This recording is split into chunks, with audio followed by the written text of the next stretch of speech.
आपने बुलाया गुरुदेव? हाँ, कृष्ण को बुलाओ। जो आज्ञा गुरुदेव।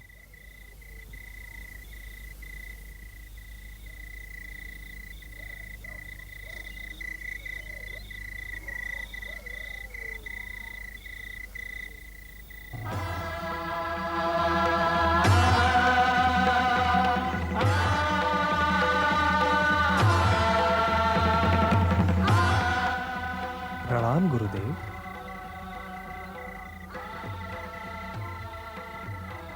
मैंने तुम्हें इतने दिनों तक तुम्हारी गुरुमाता के ढाढ़स के लिए शिक्षा के बहाने रोके रखा, परंतु यह गुरु को शोभा नहीं देता।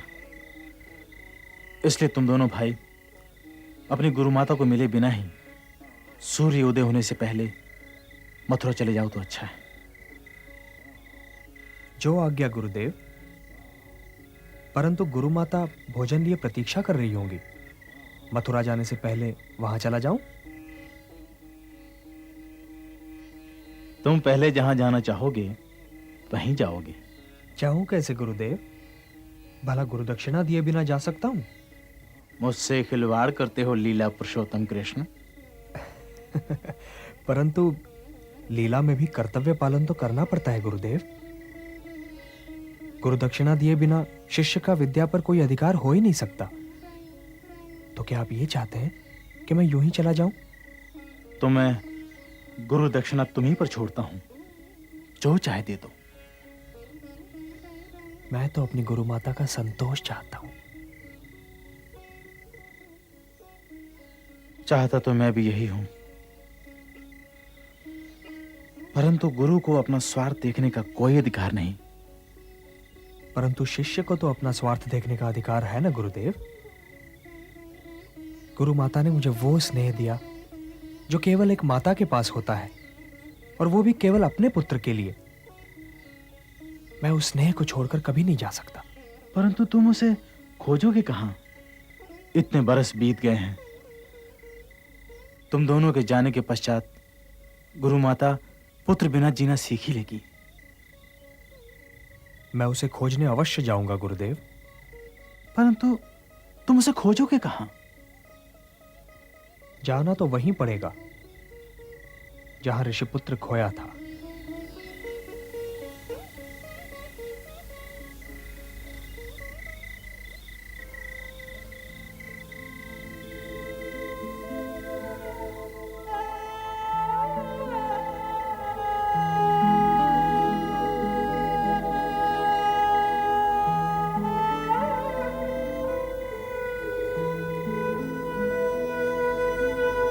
माते,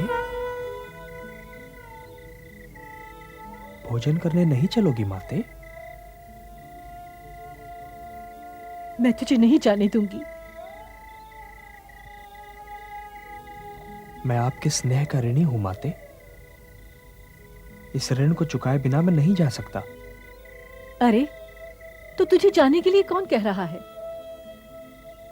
तुझे पाने के पश्चात तो मैं अपने पुत्र को भी भूल गई हूं वत्स। तूने कभी उसके लिए मुझे रोते देखा है? मैं देवकी या यशोदा से अपनी तुलना नहीं कर रही हूं वत्स, परंतु क्या मां की ममता का ऋण चुकाया जा सकता है? अरे, मां के हृदय की पीड़ा तो स्वयं नारायण भी नहीं समझ सकते, क्योंकि वे परम पिता हैं, परम माता तो नहीं है ना। माते,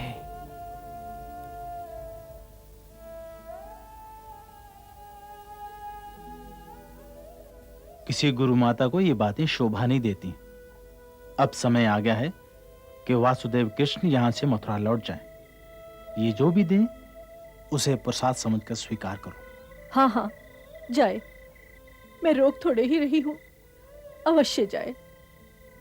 पर यह सोचता होगा कि इसे मैं हंसते हुए जाने की आज्ञा दे दूंगी, तो ये इसकी भूल है। अब तो जाने का समय आ गया गुरुमाता। आज तो अपने हाथों से मुझे खिला दो। सच कहता हूं, मेरा पेट ना तो नंदगांव में भरा, ना मथुरा में, और ना ही यहां। बड़ा भाई होकर तो मैं बहुत ही पछता रहा हूं। दाऊ, तुम चाहे मेरे बड़े भाई बनो या छोटे, पछताओगे अवश्य। पर गुरु माता, यह है मुझ पर बड़ा अन्याय। बड़ा भाई होने के नाते माता के स्नेह पर सबसे पहला अधिकार तो ज्येष्ठ पुत्र का ही होना चाहिए ना। माँ के स्नेह पर पुत्रों का अधिकार एक समान होता है वत्स। अब चलो माता, भोजन करा दो, बहुत भूख लगी है। और उसके पश्चात हमें आपके पुत्र को भी तो लेने जाना है। और आज जब आप पहला कौर मुझे खिलाएंगी तो मेरा जाना और भी आवश्यक हो जाता है। वो क्यों दाऊ? कौर पचाने के लिए। और बलराम ऋषि पत्नी के हाथ से मिले हुए कौर को पचाने के लिए कृष्ण के साथ दैत्य नगरी की ओर चले गए। और श्री कृष्ण ने इस यात्रा से यह सिद्ध किया कि गुरु दक्षिणा दिए बिना तो शिक्षा संपूर्ण ही नहीं हो सकती, चाहे शिक्षा लेने वाले स्वयं नारायण ही क्यों न हो। और इस यात्रा का एक रहस्य यह भी था कि श्री कृष्ण को अपना शंख पांचजन्य दैत्यों ही से मिलने वाला है। और ये शंख इस कथा के लिए आवश्यक है क्योंकि ये शंख तो कुरुक्षेत्र की रणभूमि में फूंका जाने वाला है।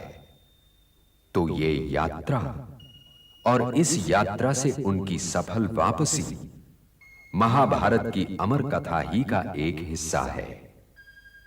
इन्हें वापस आता देखकर ऋषि पत्नी बाहें फैलाए और आंखों में आनंद और ममता के आंसू लिए इनकी तरफ दौड़ी।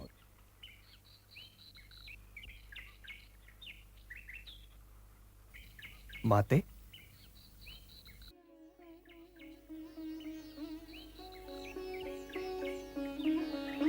प्रणाम माते। पता नहीं तुझसे मिलने का सुख अधिक है पुत्र, या वासुदेव से बिछड़ने का दुख। मैं आपसे बिछड़ कहाँ रहा हूँ माते?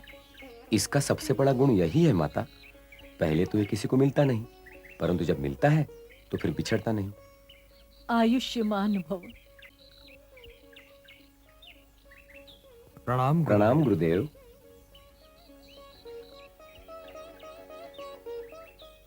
पिताश्री। गुरुदेव, ये क्या है? हमने तो खोलकर देखा ही नहीं, वो तो कृष्ण को दे रहे थे, तो इसने आपकी ओर से स्वीकार कर लिया। गुरुदेव,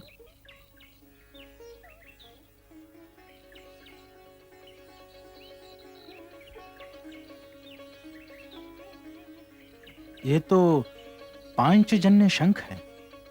गुरु माता के लिए हम इस यात्रा से गुरुपुत्र को ले आए। अब इसे आप स्वीकार कीजिए गुरुदेव। नहीं कृष्ण, ये तुम्हारा है, ये तुम्हारी ही प्रतीक्षा कर रहा था। इसे फूंक कर इस पुराने युग की समाप्ति और आने वाले युग के आरंभ की घोषणा करो कृष्ण। जो आज्ञा।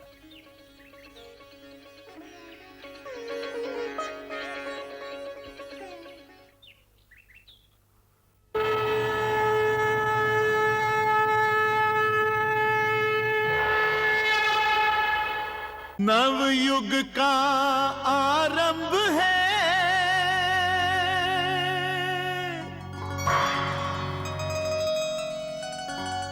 पांचजन्य जय घोष,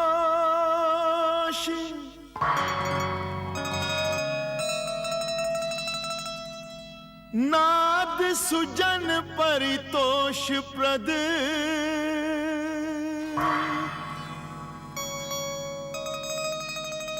दुर्जन के प्रतिरोध,